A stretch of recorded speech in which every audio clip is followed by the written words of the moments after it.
I haven't really babysat much, just looked after my little brother sometimes. But there's this one special memory that stands out. I was about 10 or 11 years old, and it happened right before I finished my old school days. Mom and Dad had an important event to go to and were worried because they needed someone to watch us. They were really stressed, trying to find a sitter. I felt unhappy thinking about being with someone I didn't know. But then, this girl, let's call her Lily, arrived.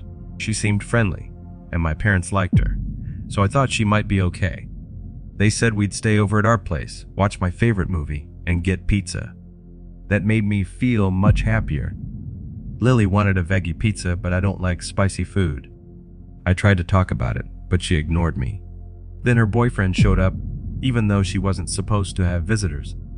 I got really angry and wanted to call Mom, but the phone was missing. I went downstairs and saw them doing stuff they weren't supposed to. I asked for the phone, but Lily got mad and slammed the door on me. I felt really lonely and hungry, but she didn't care. I ended up crying in my room, wishing I could talk to Mom or Dad. But back then, we didn't have internet or phones like we do now. I got really scared, not because of how they treated me, but because they locked our dog, Jake, in the room with them. I had to help him. I asked them to let Jake out, but they ignored me. Then, I saw Lily's boyfriend doing something really bad. He was throwing a hard cricket ball at Jake. Jake cried out, and when I tried to help, he pushed me away and locked the door. I cried until I fell asleep, and only woke up when my parents came back. I was really scared to tell them anything because I thought someone might hurt them. But when my parents noticed Jake's injured leg, they got really angry. Lily made up a story about me causing trouble. But when my parents saw Jake's injury, everything changed. They got in big trouble for hurting Jake. Boyfriend had to pay money, and Lily got into a lot of trouble. That night was really hard, but it taught me that you have to be careful who you trust with your kids. When my parents came back, everything was crazy. They were really angry about Jake getting hurt. Dad called the police right away, and Mom tried to make me feel better. I tried to explain what happened, but I was so scared and upset that I couldn't talk properly. The cops came quickly and talked to me and my parents. I tried my hardest to explain what happened, but I was really scared and shaking. They said they'd handle it and help Jake. Meanwhile, Lily and her boyfriend were still at our place, making up reasons for what went down. I stayed in my room because I was scared they might do something if they saw me. I heard the police talking downstairs. They were asking Lily and her boyfriend questions. At first, they said they didn't do anything wrong. But when the police brought up Jake getting hurt, they got uncomfortable. They were starting to tell the truth. The police looked around the living room, collected proof, and took pictures. It was a really serious situation. Lily couldn't handle the pressure anymore. She confessed to letting her boyfriend in, saying it was a big misunderstanding. But when they found a cricket ball and saw how hurt Jake was, it was obvious something bad had happened. Lily's explanation didn't make sense, and the proof showed something was wrong. The police took them both away. My parents talked to the police for a long time, maybe about saying they did something wrong. Jake went to the vet to make sure he was all right. I felt better that they left, but I couldn't stop feeling scared and sad about what happened. The day after, my mom and dad told me that Lily and her boyfriend got in trouble for hurting Jake. They had to deal with what they did wrong. The police said they'd take care of it and prevent it from happening again. Thinking about it now, that night was scary, but I'm happy I said something. I learned that even when you're scared, you should do what's right. It also taught my parents to be really careful when choosing who takes care of us. Jake got better, but that night made me more careful about who I trusted.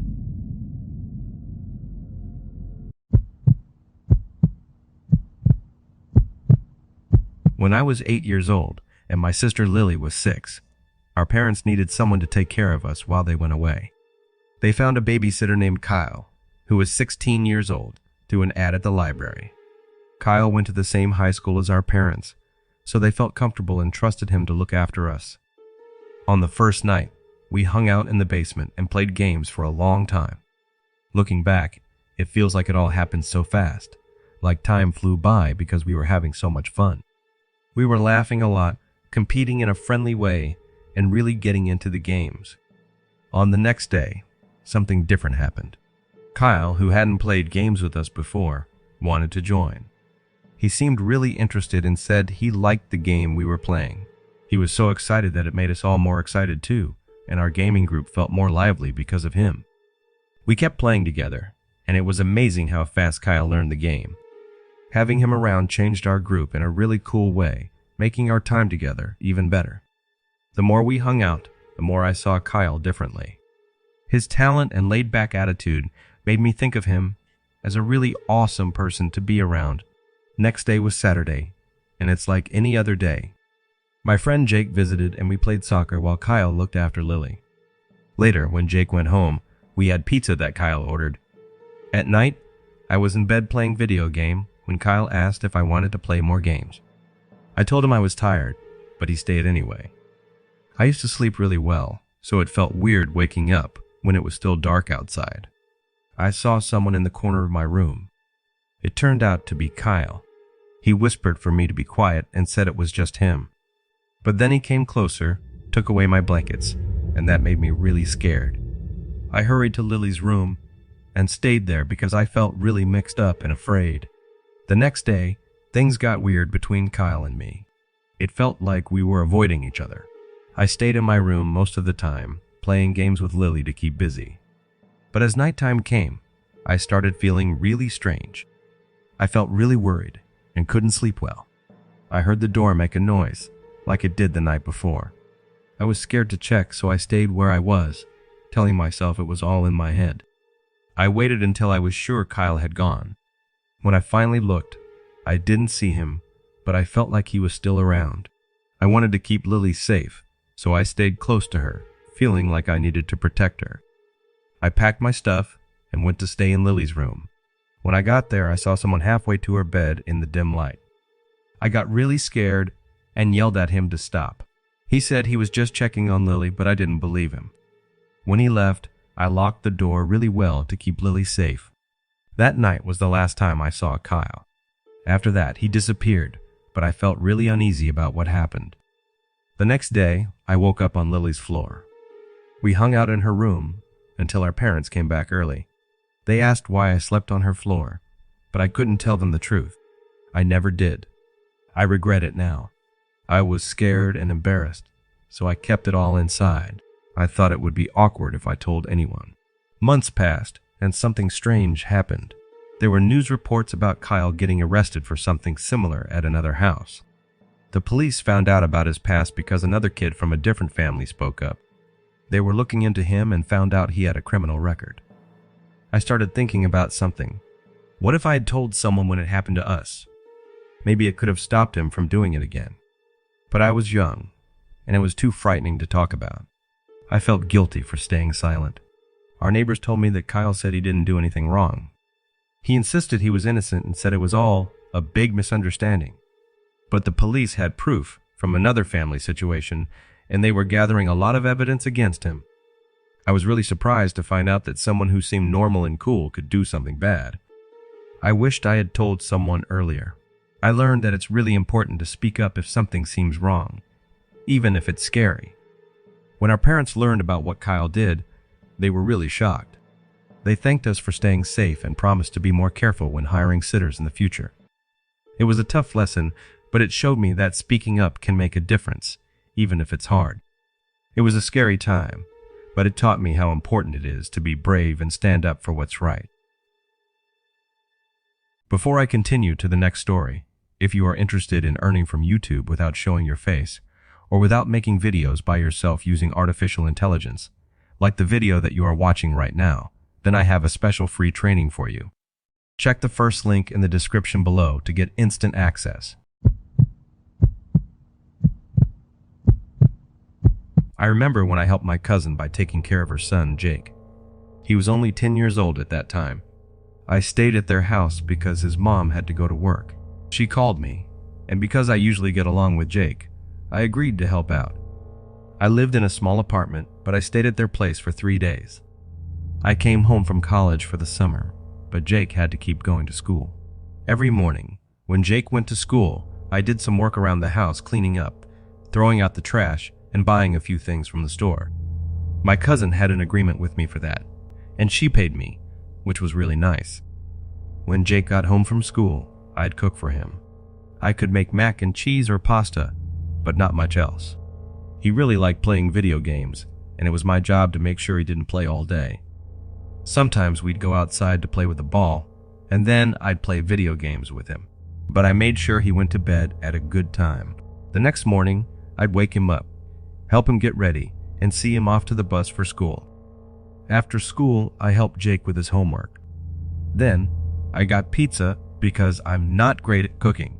We hung out, watched TV, and I planned to play video games with Jake after he finished his homework. He talked about a game he wanted from the basement, an old one he hadn't played in a while. But when he went to get it, he seemed worried. Turns out, he didn't find the game and said he saw someone down there. At first, I thought he might have been scared, but I felt strange about it. I asked Jake where the guy was and what he was doing. Jake quietly told me he saw the guy behind some boxes and thought the man didn't see him. I wanted to investigate, so I told Jake to stay where he was. The basement had a big room with other smaller sections connected to it. It was full of old things, like a storage place. I found the game Jake was looking for, but then I heard a noise behind me. I stopped to figure out where it was coming from, and everything got silent. I began walking back towards the stairs, but then I heard the noise again. I glanced over and saw a guy partly hidden behind a box staring at me. I hurried up the stairs and closed the door, but it didn't lock properly. I heard someone coming up behind me. I quickly went to the living room and told Jake to come with me. We rushed outside to my car, hoping the person would go away. But they didn't, so I called the police. We stayed in the car until they arrived. They went inside and took the person out sometime later. The scary part is, I don't know how long they had been there or how they got in. It really scares me when I think about it. The cops came over and asked lots of questions. They looked around everywhere and took our statements. I tried to describe the person, but I only saw a bit of their face from behind a box. The cops did a thorough check, looking for fingerprints and signs of a break-in. They found out that the person got inside through a basement window. Turns out, they'd been hiding there for at least a whole day, maybe even longer. Just thinking about it gives me the creeps.